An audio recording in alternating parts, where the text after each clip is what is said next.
Horseface? Horseface. Horseface.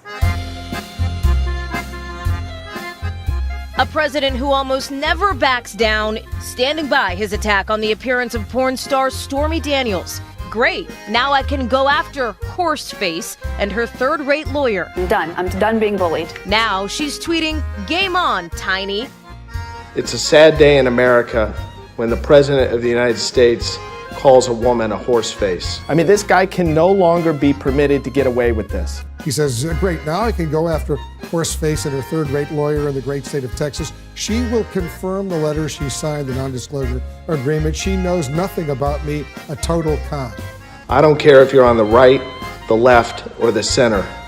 No man should call a woman a horseface. Avenatti is a partisan hack who's just become completely addicted to TV like a drug. CNN put him on their network 74 times in recent weeks. He is now that network's most ubiquitous guest in its history. That speaks volumes about CNN's priorities. What Vladimir Putin and Russia did to this country in connection with the 2016 election is no different than if they had placed 100,000 troops on our border. This was an invasion. It was an electronic invasion. So if Russia had 100,000 troops on our border, I mean, that would be an active or a profound provocation. What would be the rational response to that if you really felt the threat was that profound? If you were president, how would you respond to that?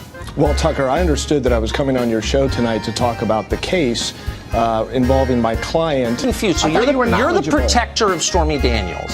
Stormy Daniels is right now working in strip clubs in little towns on stage. People are throwing things at her. You're wearing a $1,000 suit.